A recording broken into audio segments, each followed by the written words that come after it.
Aujourd'hui, je vais vous présenter une œuvre de Cranach qui s'intitule Lucrèce.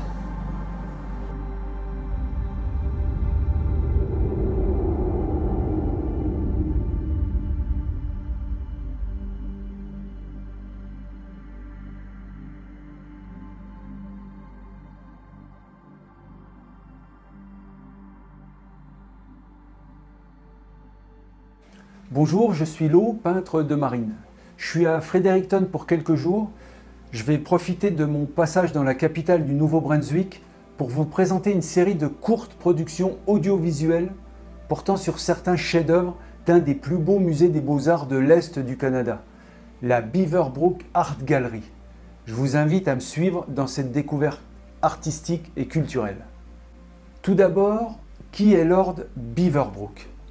Il s'appelait William Maxwell Aitken, né en 1879, décédé en 1964, et a offert en 1959 aux citoyens du Nouveau-Brunswick non seulement un musée d'art tout neuf, mais aussi une riche collection de tableaux de maîtres et un fonds de dotation pour aider à soutenir la nouvelle institution.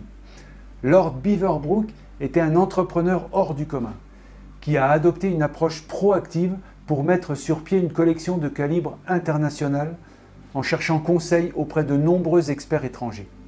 Il a encouragé également ses collègues et ses connaissances à céder des œuvres au musée des beaux-arts Beaverbrook. La Beaverbrook Art Gallery peut se vanter de posséder la collection la plus éclectique et la plus riche des provinces de l'Atlantique, ainsi qu'un corpus d'œuvres britanniques parmi les plus belles et les plus importantes en Amérique du Nord.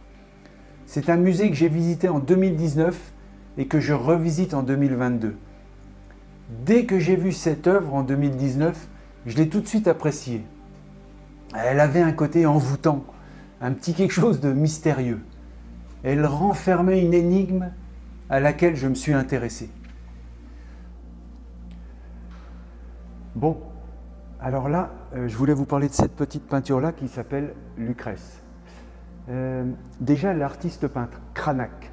Cranach, il y a quelque chose d'amusant parce que Cranach, c'est un artiste, un grand maître, un peintre d'avant, vraiment un grand maître, que j'ai aimé au départ juste par son nom. De la même façon, il y a des musiciens que j'ai aimés à mon adolescence juste par la couverture du disque 33 tours. J'aimais bien ce qu'il y avait comme dessin sur la couverture du disque et intuitivement, ça m'a amené à aimer la musique. Et le nom Cranach m'a forcé à m'intéresser à Cranach. C'est comme un fonctionnement comme ça dans mon esprit.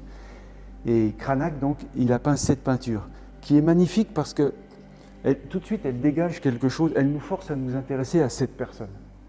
Donc au début, je voyais cette personne un peu comme une Vénus, une jolie femme, et puis elle avait quelque chose de complètement moderne parce que elle n'est pas très habillée en fait. Et ça attire le regard, une peinture d'il y a des centaines d'années qui nous représente une dame en train de nous regarder, pas très habillée. Mais quand on la regarde un peu de plus près, on voit quelque chose, il y a quelque chose qui nous interpelle. Ici, tout en bas, il y a la pointe d'une dague.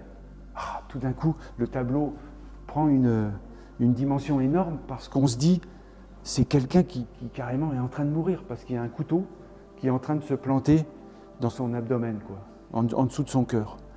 Et c'est ça qui fait que ce tableau est très intéressant. Très intéressant. En plus, on peut imaginer qu'elle est en train de poser pour un artiste qui l'a peint, puisqu'il y a un drapé vert comme ça derrière, puis elle est toute habillée, elle est parée. Donc, qu'est-ce qui se passe? Est-ce qu'elle est parée en train de se faire tuer ou est-ce qu'elle est parée en train de s'enfoncer un couteau dans l'abdomen? Il y a un mystère qui plane. On sait aussi, ce qu'on sait quand on s'intéresse à cette peinture, que c'était une peinture bien plus grande qui a été restaurée. Donc ils ont enlevé une partie du tableau, certainement la partie où on la voyait tenir la pointe de la dague. Mais il reste quand même ce petit mystère et c'est ça qui fait tout le mystère du tableau. Très beau tableau, Lucrèce de Cranach. Lucas Cranach l'Ancien, 1472-1553, est un peintre graveur contemporain à Christophe Colomb et Jacques Cartier.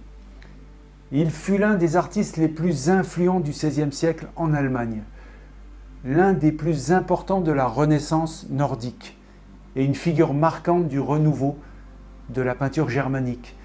Ses origines et ses années de formation sont quasiment inconnues. Dans sa série des Vénus, autour de 1530, Cranach reprend un sujet très classique de la Renaissance pour en faire une œuvre d'un érotisme ambigu. Représentée nue comme le veut la tradition, la Vénus est une jeune femme, mais loin d'être pudique, elle porte un collier à la manière des courtisanes.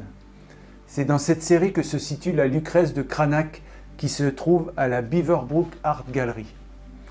Cette œuvre, réalisée vers 1530 à l'huile et tempéra sur panneaux de bois d'environ 31 cm par 23 cm, s'est longtemps intitulée « Jeune femme », jusqu'à ce que l'on remarque en 1969, à la suite d'une restauration, la pointe d'un couteau tout au bas du tableau. À l'origine, elle aurait été un portrait en pied. Le portrait a été coupé juste sous la poitrine, altérant dramatiquement la signification de l'œuvre. Même si ce détail est difficile à percevoir au premier regard, la présence de larmes témoigne de la fascination du peintre pour les rapports entre la féminité et la violence, et pour le thème du pouvoir et de la duperie, des préoccupations qui reflètent bien les opinions de l'époque sur les relations entre les genres. Lucrèce était un sujet de prédilection pour Cranach. Il l'aurait peint, dit-on, à de maintes reprises. Il existe d'autres œuvres de Cranach que j'ai vues au Canada, notamment au Musée des Beaux-Arts du Canada à Ottawa, dont Vénus, un portrait en pied peint vers 1518. Une huile sur panneau de bois de tilleul de 1,78 m sur 71 cm. Une œuvre aussi délicate que la Lucrèce qui se trouve à Fredericton. Et le Christ et la femme adultère. Une magnifique huile sur panneau de bois de hêtre de 84 cm par 1,18 m de 1533. Entre Vénus et Lucrèce, il y a une grande différence de narration. Ici, seule la pointe de la dague présente sur la toile vient donner la bonne signification de cette peinture. C'est pourquoi il est très important de bien regarder chaque détail de chaque peinture, de s'attarder devant les chefs-d'œuvre. Le nez collé sur la peinture avec des lunettes de lecture ou une loupe afin de ne rien manquer. Il faut regarder vraiment, passer du temps. Un élément seul peut changer l'interprétation à donner à un tableau. J'espère que cette capsule vous a plu. Ne manquez pas de suivre cette série sur les œuvres de la Beaverbrook Art Gallery à Fredericton, au Nouveau-Brunswick. Merci de me suivre, à bientôt.